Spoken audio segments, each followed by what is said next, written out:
stood in the hospital corridor, his hands shaking as he held the strange metallic device had pressed into his palm just hours before his friend's death.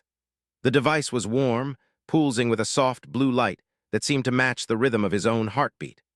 Around him, the sterile white walls of the medical facility felt cold and empty, nothing like the vibrant colors of the embassy where he'd first met 20 years ago.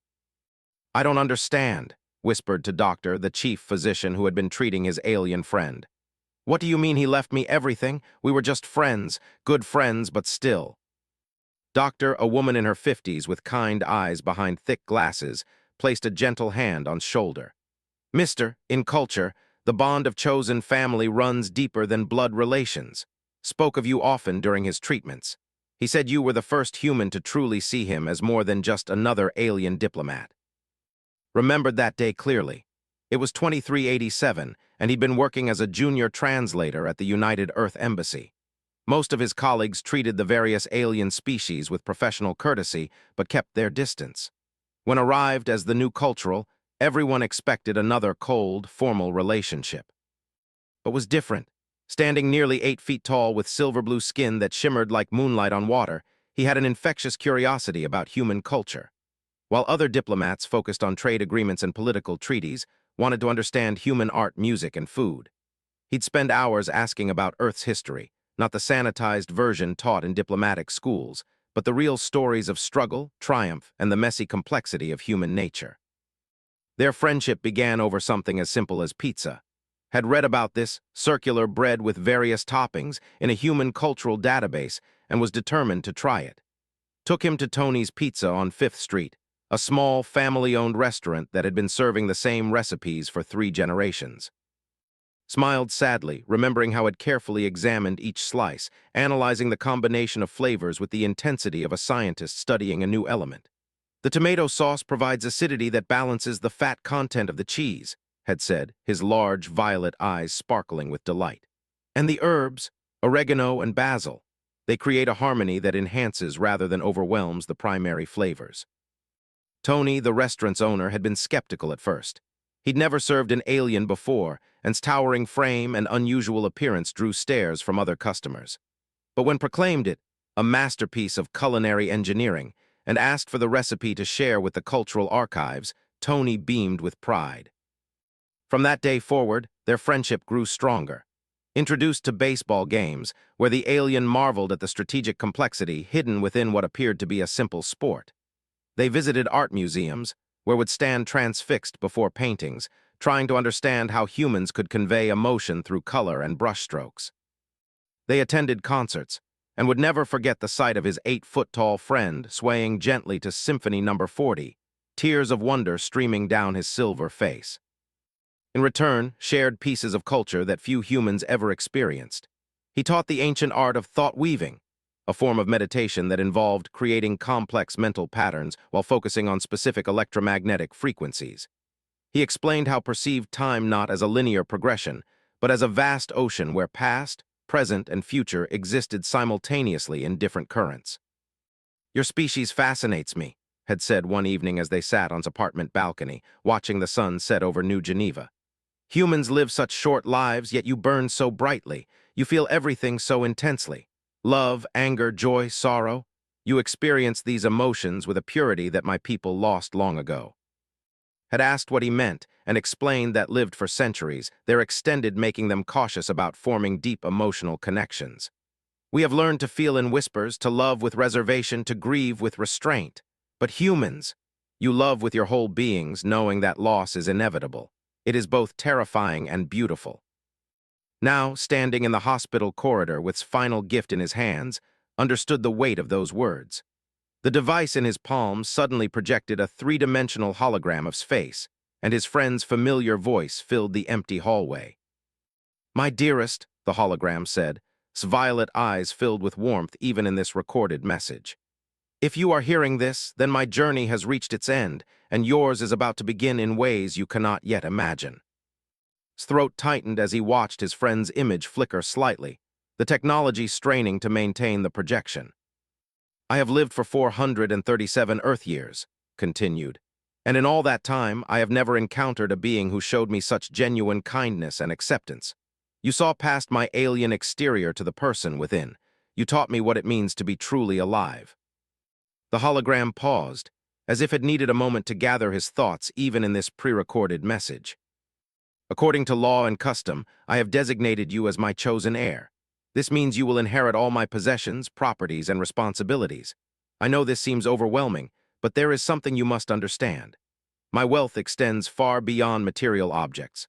I own 7 planets in the system, 3 mining operations in the asteroid belt and shipping routes that connect 15 different star systems.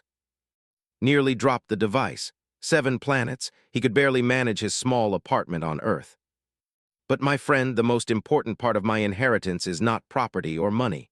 It is family. In culture, when someone dies, their chosen heir becomes responsible for their loved ones. I have been married to Ani for 60 Earth years. She is not just my wife. She is my other half, my partner in all things. The hologram's image shifted slightly, and could see the pain in his eyes even through the recording.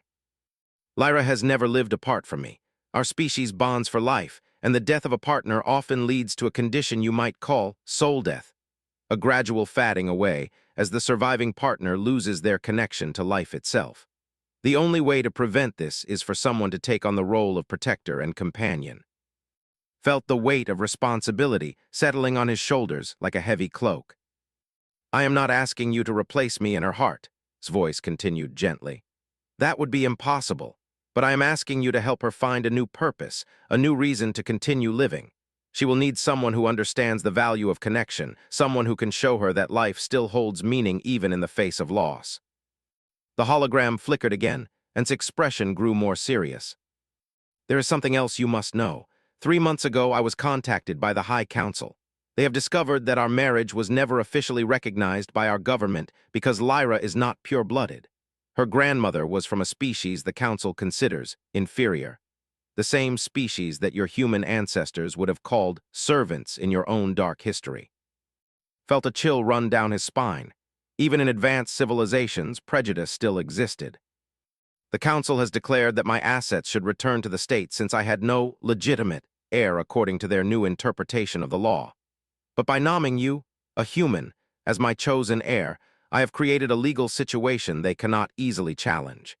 Interspecies inheritance laws supersede their discriminatory regulations. The hologram smiled, and for a moment it was as if was really there. You see, my friend, this is not just about protecting my widow or preserving my legacy. This is about standing up to injustice, about proving that the bonds we choose are stronger than the prejudices we inherit. Your species has a remarkable history of fighting for what is right, even when the odds seem impossible. I am counting on that strength now. The device beeped softly, indicating the message was nearly complete. Lyra is waiting for you at our home on 442B. The coordinates are stored in this device along with all the legal documents you will need. She knows you are coming and she knows what I have asked of you. Be patient with her. She is brilliant, compassionate, and stronger than she knows, but she is also grieving. Show her the same kindness you showed me, and perhaps together you can find a way forward. The hologram began to fade. Thank you, my dearest friend, for 20 years of laughter, learning, and unconditional acceptance. You have given me the greatest gift possible. You have shown me what it means to be loved not for what I am, but for who I choose to be. Now I am asking you to share that gift with someone else who needs it desperately. The image disappeared, leaving alone in the corridor with tears streaming down his face and a universe of responsibility in his hands. Doctor had remained respectfully silent during the message, but now she stepped forward. Mister, there's a transport ship ready to take you to the sector whenever you're ready. The funeral ceremony will take place tomorrow on 442B according to their customs. Wiped his eyes and looked down at the device, which was now displaying a complex star map with a route highlighted in the same soft blue light. 20 years, he murmured. 20 years of friendship, and I never knew he was carrying all this responsibility. He looked up at Doctor. What if I can't do this? What if I'm not strong enough to help his wife through her grief? I'm just a translator. I've never even been off planet. Doctor smiled gently. Mister, I've been treating alien patients for 30 years, and I've learned something important about different species. We all grieve differently, love differently, hope differently. But the one thing that remains constant across every species I've encountered is the power of genuine care. Your friend didn't choose you because you were perfect. He chose you because you cared. Nodded slowly, feeling the weight of the decision settling in his chest. Somewhere in the vast darkness of space, a woman he had never met was waiting for him, trusting in the judgment of a friend who had seen something in that he wasn't sure he saw in himself. He thought about all the times had talked about his wife during their conversations, how her laugh sounded like music from her, how she could speak 17 different languages, but still asked to read her bedtime stories in ancient, because she loved the way his voice carried the old rhythms. How she had spent years developing new agricultural techniques that had fed millions of people across 3 different star systems. She sounds like someone worth protecting, said quietly. Doctor handed him a small bag containing his passport, some basic supplies, and a translation device specifically calibrated for dialects. The transport captain has been briefed on the situation. She'll make sure you arrive safely. As walked toward the spaceport, he thought about the last conversation he'd had with just a week ago. His friend had been weak from the treatments, but his eyes still held that familiar sparkle of curiosity. "Do you believe in destiny?" had asked. "I don't know," had replied honestly. "I believe in choices. I believe in friendship. I believe that sometimes the right person appears at the right moment to make all the difference." Had smiled. "Then you understand more than you realize." Now, as boarded the sleek transport ship that would carry him across the galaxy to a new life, he wondered if this was destiny or simply the logical result of choosing kindness over indifference, connection over isolation, love over fear. The ship's engines hummed to life, and Earth fell away beneath him, shrinking until it was just another point of light in the vast cosmos. Ahead lay the unknown, alien worlds, impossible responsibilities, and a grief-stricken woman who needed something wasn't even sure he could give. But as the stars stretched into lines of light around him and the ship entered hyperspace, felt something he hadn't expected. Not fear, not uncertainty, but a strange sense of rightness. For 20 years had been teaching him about different ways of seeing the universe. Now it was time to put those lessons into practice. In his hands, the device pulsed with gentle blue light, guiding him toward whatever came next. The transport ship dropped out of hyperspace near 442B with a gentle shudder that woke from his restless sleep. Through the viewport, he could see the planet that would be his new home, a world of swirling purple and green clouds wrapped around continents that glowed with bioluminescent forests. 2 silver moons hung in the star-filled sky, casting ethereal light across the planet's surface. "Beautiful, isn't it?" Captain said, joining at the observation deck. She was a weathered woman in her 60s who had been running cargo and passenger routes between Earth and the outer colonies for most of her adult life. "I've been to 442B dozens of times, but it never stops taking my breath away." Nodded though his stomach churned with nervous energy. "What should I expect when we land? I mean, culturally speaking." Captain poured herself a cup of coffee from the small dispenser near the viewport. "Are formal people, especially when dealing with death, but they're not cold. They feel things deeply, they just express it differently than humans do. When someone dies, the whole community gathers to share memories and offer support to the family." She paused, studying his worried expression. "You're nervous about meeting his wife." "Terrified would be more accurate," admitted. "I have no idea what to say to someone who just lost their husband of 60 years, and the inheritance thing, I still can't wrap my head around it. Yesterday, I was a translator living in a studio apartment. Today, I apparently own 7 planets." "Must have trusted you tremendously," Captain said thoughtfully. "Don't make casual decisions about inheritance. Their bonding ceremonies include rituals that literally intertwine their life energies.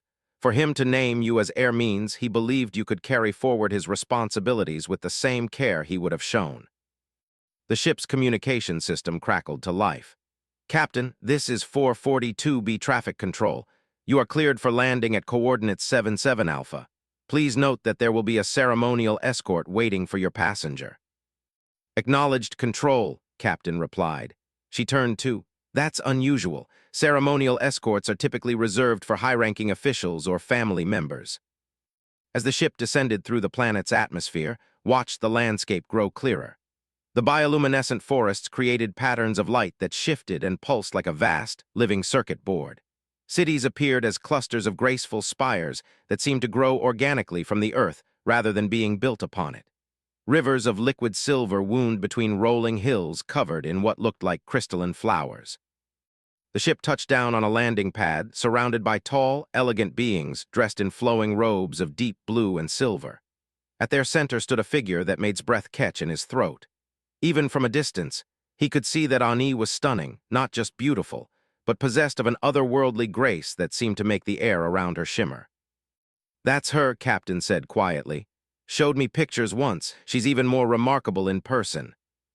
Gathered his small bag of belongings, and the metallic device had left him. His hands were shaking again, and he took several deep breaths to calm himself. "Remember," Captain said as she activated the ship's exit ramp, "you're not here to replace her husband. You're here to help her find her way forward. There's a difference." The warm air of 442B carried scents unlike anything had ever experienced, something like cinnamon mixed with ozone and growing things. As he walked down the ramp, the assembled began a low, harmonious humming that seemed to vibrate through his bones. Ani stepped forward and got his first clear look at his widow. She stood nearly 7 feet tall with the same silver-blue skin as her husband, but where had been broad and powerful, Lyra was graceful and delicate. Her hair flowed like liquid starlight down her back, and her eyes were a deeper shade of violet than had been the color of deep space between the stars.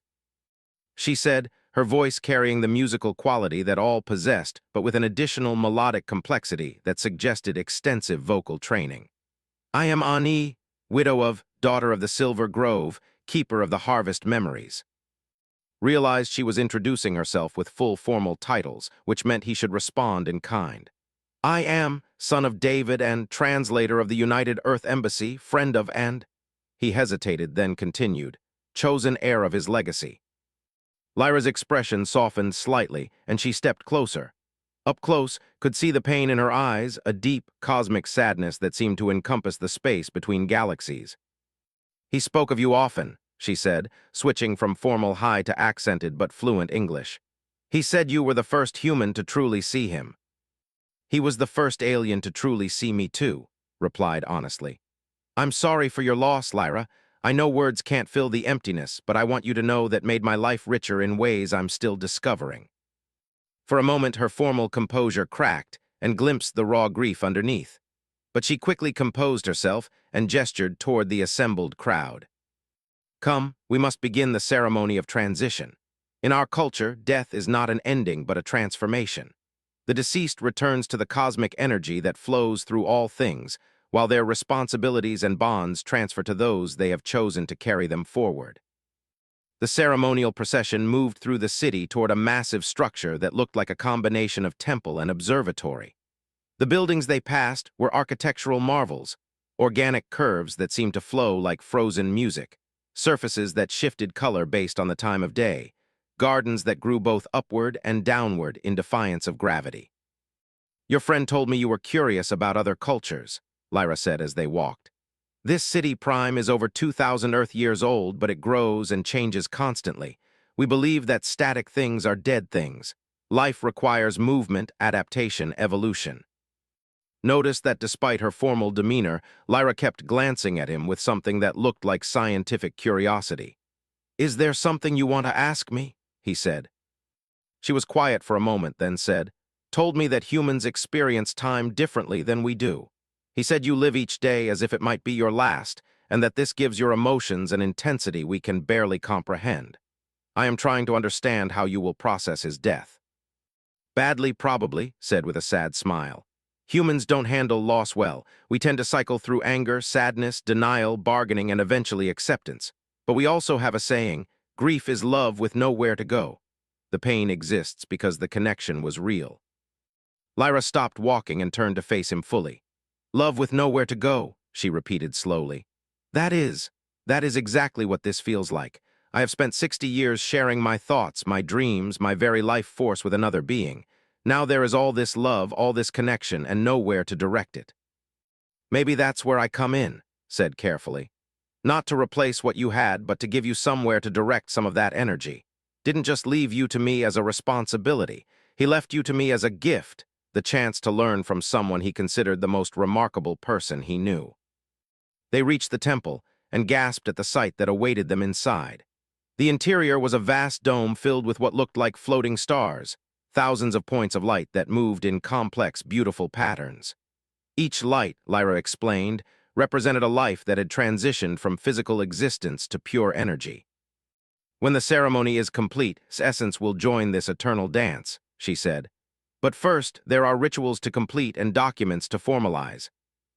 The next few hours were a blur of ancient customs and legal procedures. Found himself signing documents written in languages he couldn't read, participating in rituals he didn't understand, and accepting responsibilities that seemed impossible to fulfill.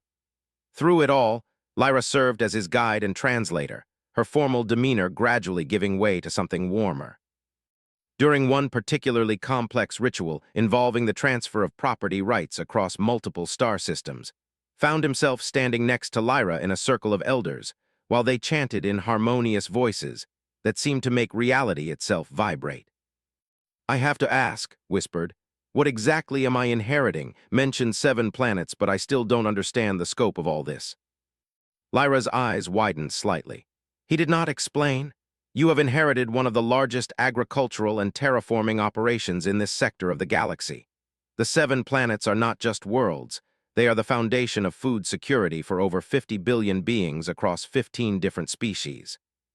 Felt dizzy. 50 billion.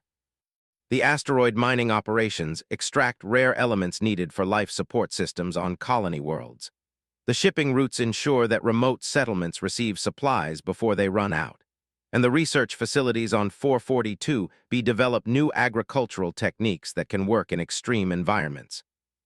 She gestured toward the moving lights above them. Was not just wealthy, he was responsible for the survival of entire civilizations, and now, so are you. The weight of this revelation hit like a physical blow. He wasn't just inheriting money or property. He was inheriting the responsibility for the lives and of billions of sentient beings across multiple worlds. "I can't do this," he said, panic rising in his chest. "I'm nobody. I translate documents and eat pizza and watch baseball. I can't be responsible for entire civilizations." Lyra placed a gentle hand on his arm and was surprised by how warm her touch was despite her alien nature. "Said the same thing when he first inherited these responsibilities from his mentor," she said softly. "Do you know what made him successful? It was not his intelligence, though he was brilliant. It was not his training, though he was well-educated. It was his ability to see the individual person behind every statistic, to remember that every world supported real lives with real dreams and fears." She gestured toward a particular cluster of lights in the cosmic display above them. "Those lights represent the population of mining station Gamma 7 in the system. 3 years ago, their primary life support system began failing. The bureaucrats wanted to evacuate the station and write it off as a loss, but remembered that Gamma 7 was home to the galaxy's only population of refugee children, war orphans who had finally found a safe home." Watch the lights pulse in their eternal dance as Lyra continued. "He spent 6 months and half his personal fortune developing new life support technology that could work in that specific environment. He saved 8,000 lives, including 300 children who went on to become engineers, artists, teachers, and explorers. One of those children, now grown, developed the terraforming techniques we use to create new agricultural worlds." She turned to face him directly. "That is the kind of responsibility you have inherited. Not abstract numbers or economic systems, but the chance to touch individual lives in ways that ripple outward through generations." The ceremony continued around them, but found himself focused entirely on Lyra's words. He thought about his friendship with, how it had started with curiosity about pizza and grown into something that changed both their lives. "How do you do it?" he asked. "How do you carry that kind of responsibility without being crushed by it?" "You start small," Lyra said. "You focus on the next decision, the next problem, the next person who needs help, and you remember that you are not carrying this burden alone." She gestured toward the assembled crowd of mourners. "Every person here worked with. They are scientists, engineers, administrators, pilots, farmers, and scholars. They know how to run the day-to-day operations. What they need from you is not expertise. They need vision, compassion, and the courage to make difficult decisions when necessary." "And what do you need?" asked quietly. For the first time since he'd arrived, Lyra smiled. It was a sad smile, but genuine. "I need to find a new purpose. For 60 years, my purpose was partnership with. We worked together, dreamed together, built something meaningful together. Now I must discover who I am when I am not half of a whole. She paused, watching the lights dance above them. But perhaps that is something we can figure out together. You need to learn how to carry forward's work. I need to learn how to live without him. These challenges may complement each other. Felt something shift inside him, not confidence exactly, but a willingness to try. Always said that humans were remarkable because we formed bonds across species lines. Maybe that's what this is about. Not just preserving his legacy, but proving that different kinds of beings can work together to create something better than either could achieve alone. Perhaps, Lyra said thoughtfully, there is something else you should know. The High Council has already begun legal proceedings to challenge your inheritance. They claim that my marriage to was invalid due to my mixed heritage, and therefore his assets should revert to the state. What does that mean for the people who depend on those resources? Asked. The Council would consolidate the operations under direct government control. They are efficient administrators, but they think in terms of profit margins and resource allocation rather than individual lives. The refugee colonies, the experimental agricultural programs, the support for developing civilizations, all of that would likely be eliminated as inefficient. Felt a familiar anger rising in his chest, the same feeling he'd experienced whenever he encountered injustice or cruelty. It was one of the emotions that had first drawn to human nature. Then we don't let them win, he said firmly. I may not know anything about running an interstellar operation, but I know something about fighting bullies, and I know something about protecting the people you care about. Lyra's smile grew stronger. Said that humans possess something he called impossible determination, the ability to fight overwhelming odds simply because it was the right thing to do. He was right about that, said. Humans have a long history of standing up to authority when that authority stops serving the people it's supposed to protect. The ceremony was reaching its climax. The assembled began a complex harmonic chant that seemed to make the floating lights above them pulse more brightly. Felt the sound resonating in his chest, connecting him to something vast and ancient. What happens now? He asked. Now we begin, Lyra said. Tomorrow I will show you the full scope of what you have inherited. You will meet the department heads, review the operational reports, and begin to understand the complexity of what built. It will be overwhelming. She turned to look at him with those deep violet eyes.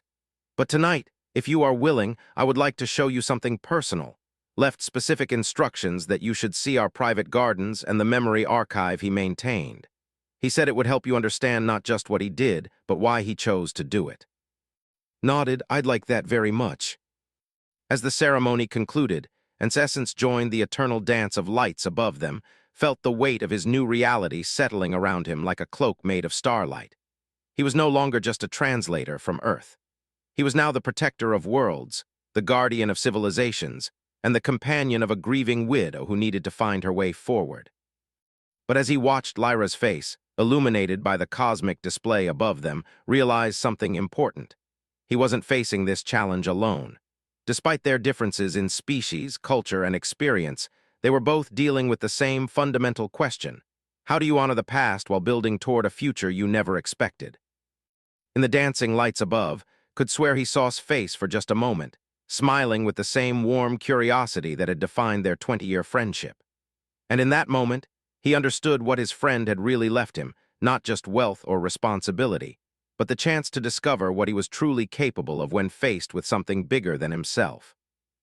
3 months had passed since the ceremony, and stood on the observation deck of the orbital station above 442B, watching supply ships arrive and depart with clockwork precision. Each vessel carried food, medical supplies, or technological equipment to dozens of worlds scattered across the galaxy. What had once seemed like an impossible responsibility now felt manageable, though no less important. The transformation hadn't been easy. Those first weeks had been a whirlwind of meetings, reports, and decisions that affected millions of lives. Had quickly learned that running an interstellar humanitarian operation required different skills than translating diplomatic documents. But with Lyra's guidance and the dedicated team had assembled, he'd begun to find his footing. The morning reports are ready for review, Lyra said, entering the observation deck with a tablet displaying the previous day's operational data. Over the past 3 months, she had become his closest advisor and was beginning to realize something more than just a colleague. Their working relationship had evolved naturally. Lyra's deep knowledge of the operations combined with fresh perspective on problem-solving had created an effective partnership. But more than that, they had found comfort in each other's company during the difficult process of adjusting to life without. "How are things looking?" asked, accepting the tablet and scanning the numbers. "Remarkably well," Lyra said, settling into the chair beside him. "The new agricultural techniques we implemented on Tau 7 have increased crop yields by 30%. The refugee settlement on 186F reports that their first generation of children born on planet are adapting beautifully to the local environment. And the medical supply run to the Vega colony arrived just in time to treat an outbreak of crystalline flu." Smiled, feeling the satisfaction that came with knowing their work was making a real difference. "And the legal situation?" Lyra's expression grew more serious. "The High Council has escalated their challenge to the Galactic Trade Commission. They're arguing that human inheritance of assets sets a dangerous precedent that could destabilize property law." Translation: "They're scared that other species might start questioning legal supremacy," said. He'd grown familiar with the political undercurrents that shaped galactic politics. "Precisely, but our legal team believes we have a strong case. The documentation prepared was extraordinarily thorough, and interspecies inheritance laws are well established. The real challenge will be proving that our continued operation serves galactic interests better than state control would." Set down the tablet and looked out at the stars. Somewhere among those points of light were billions of beings whose lives depended on the decisions made in this room. It was a responsibility that still sometimes took his breath away, but he no longer felt overwhelmed by it. "I've been thinking about something," he said. "What if the High Council's challenge is actually an opportunity?" Lyra tilted her head, and the gesture had learned meant she was intrigued but skeptical. "How so?" "They want to make this about legal precedent and species hierarchy. But what if we make it about something bigger? What if we use this challenge to demonstrate a new model for cooperation?" Stood and began packing, his mind racing with possibilities. "Think about what we've accomplished in just 3 months. We've improved agricultural output, responded to medical emergencies, supported refugee populations, and maintained critical supply chains across 15 star systems. And we've done it all through voluntary cooperation between different species working toward common goals." "That is true," Lyra said thoughtfully. "But the High Council would argue that such cooperation could exist just as easily under state control." "Could it, though?" challenged. "Remember the report from last week about the mining accident on station? When the emergency call came in, we had a rescue ship there within 6 hours because the station commander knew he could contact us directly. Under bureaucratic control, that request would have gone through 3 different departments and taken days to approve." Lyra's eyes began to brighten with understanding. "You want to turn the legal hearing into a demonstration of our operational philosophy." "Exactly. We invite representatives from every world we serve to testify about the impact our work has had on their communities. We show the Commission that what they're really deciding isn't just who owns some assets, but what model of governance will shape the future of galactic civilization." Sat back down, his excitement growing as the idea took shape. Humans have a concept called soft power, the ability to influence others through attraction rather than coercion. What if we could demonstrate that voluntary cooperation based on mutual benefit works better than top-down control? Lyra was quiet for several moments, processing the implications. "It would be risky," she said finally. "If we frame the hearing that way, we're not just challenging the High Council's legal position, we're challenging their entire worldview." "Yes," said, "and that's exactly why it might work. Always told me that the most profound changes happen when someone asks a question no one else thought to ask." As if summoned by the mention of his name, the communication system activated, and an urgent message appeared on the main display. Recognized the face immediately, Doctor, the chief medical officer of the research station orbiting Wolf 359. "Lyra, thank the stars you're available," Doctor said, her usual calm demeanor replaced by barely controlled panic. "We have a situation here that requires immediate attention." "What's the nature of the emergency?" Lyra asked, already pulling up the station's operational status on her tablet. We've discovered something extraordinary, but also potentially catastrophic. 3 days ago, our long-range sensors detected a massive object approaching from the direction of the galactic core. At first, we thought it might be a rogue planet or large asteroid, but as it got closer, we realized it's artificial. Felt his blood run cold. Define massive. Approximately the size of Earth's moon, but clearly constructed rather than natural. The energy signatures suggest technology far more advanced than anything we've seen from known galactic civilizations. Lyra and exchanged glances. First contact with an unknown alien species was every interstellar administrator's nightmare scenario. The potential for misunderstanding, conflict, or even extinction was enormous. "What's its current trajectory?" asked. "That's the problem," Doctor continued. "It's heading directly toward the Vega system, where we have over 2 million refugees from the conflicts. At its current speed, it will arrive in approximately 72 hours. "Have you attempted communication?" Lyra asked. "We've tried every known frequency and language protocol. So far, no response. The object maintains a steady course and speed, showing no reaction to our presence." Stood and began packing again, his mind racing through possibilities. "Doctor, I need you to compile everything you know about this object, size, composition, energy signatures, trajectory, everything.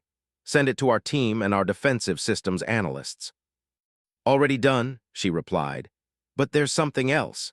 The High Council has been monitoring our communications. They're claiming jurisdiction over first contact protocols and ordering us to stand down." "On what authority?" Lyra demanded. "They're invoking the Galactic Security Act, claiming that potential alien contact represents a threat to all known civilizations and therefore supersedes local operational authority." Felt anger rising in his chest, the same protective fury he'd experienced when confronting bullies as a child, but by the stakes involved. "Doctor, continue your research and preparation," he said firmly. "Do not stand down, do not transfer authority, and do not abandon those refugees. We'll handle the High Council." After ending the communication, turned to Lyra. "This is it, isn't it?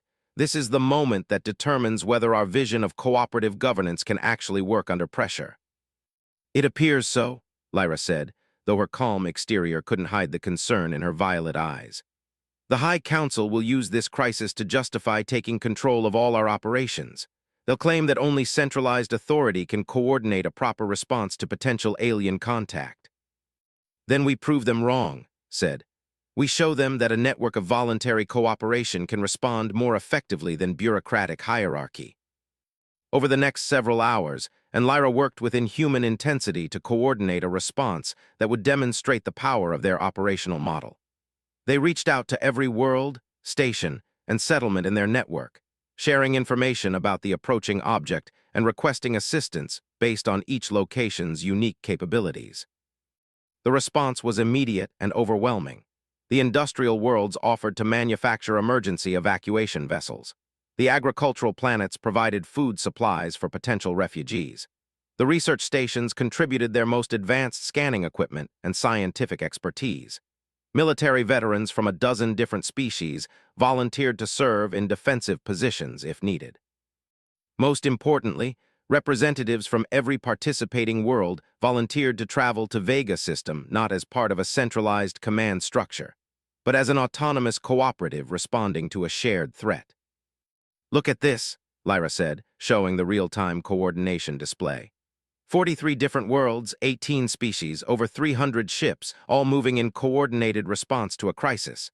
And it's all happening through voluntary cooperation rather than imposed command.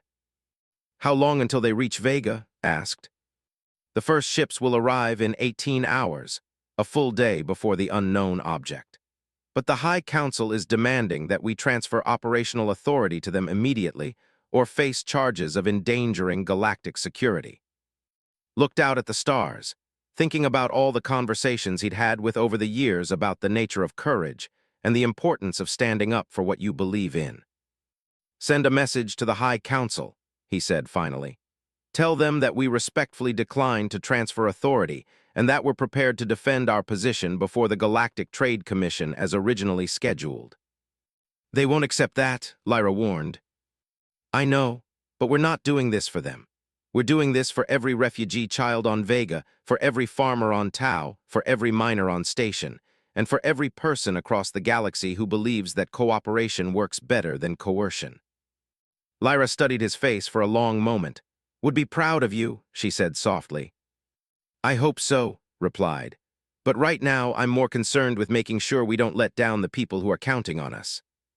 The next 48 hours were a blur of coordination, communication, and crisis management. Found himself at the center of the largest voluntary operation in galactic history, directing resources and making split-second decisions that affected millions of lives. The unknown object continued its steady approach toward Vega system, still not responding to communication attempts, but showing no signs of hostile intent. As it drew closer, the assembled fleet of cooperative forces took defensive positions while simultaneously preparing for mass evacuation if necessary. Then, just as the object entered the outer edge of Vega system, something unexpected happened. The massive construct suddenly slowed and began transmitting a signal, not in any known language, but in pure mathematical concepts that could be understood by any technological civilization. Doctor's voice crackled over the communication system from her research station. "You're not going to believe this. The signal is a greeting protocol, but it's unlike anything we've ever seen. They're not just saying hello, they're sharing information about their civilization, their technology, and their history." "Are they friendly?" asked. "More than friendly. They're offering to share advanced agricultural and medical technologies with any civilization that demonstrates what they call cooperative harmony. They've been monitoring galactic communications for decades, and they decided to make contact now because they observed our response to this crisis." Felt his knees go weak with relief. They were testing us.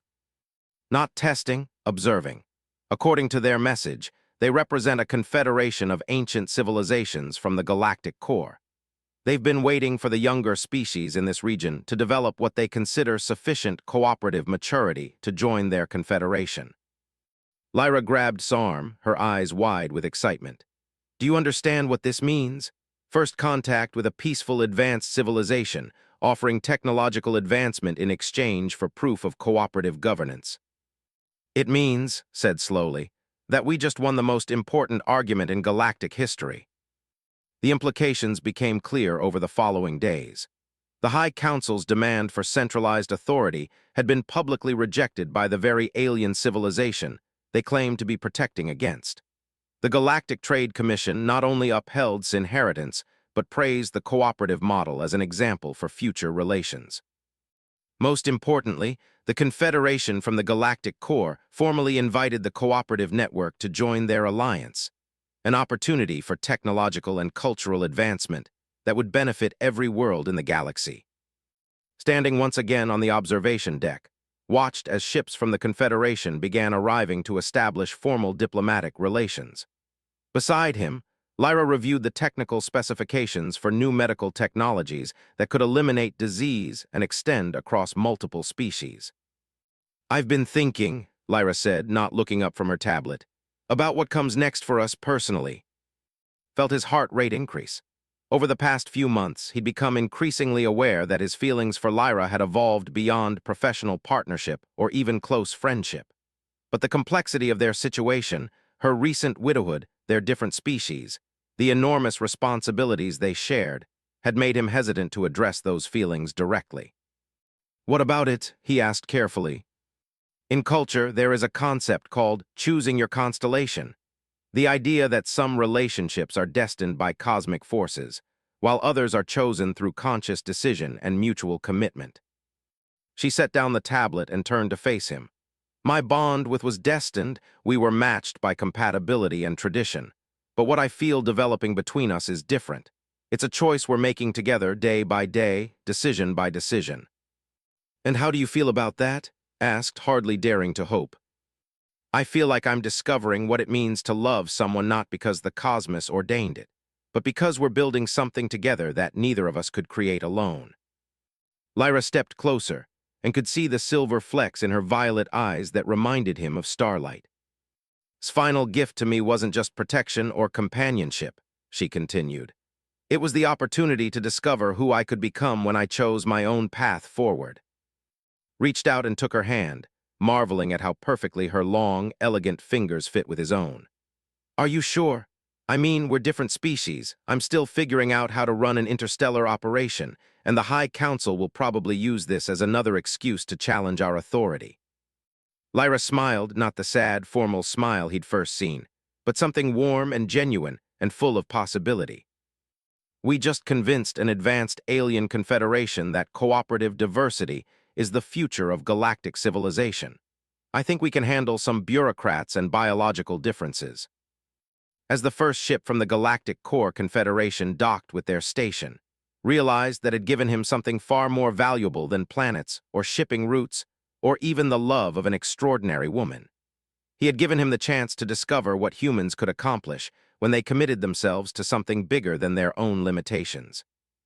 Looking out at the stars with Lyra's hand in his, understood that this was only the beginning.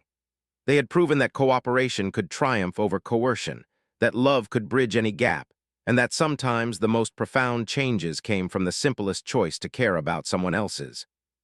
The galaxy was vast, full of wonders and challenges yet to be discovered. But whatever came next, they would face it together, not as separate beings struggling alone, but as partners choosing to build something beautiful in the space between the stars. In the distance, the lights of the Confederation ships pulsed in welcoming patterns, and could swear he felt its presence one last time, warm with approval and bright with hope for the future they were all creating together.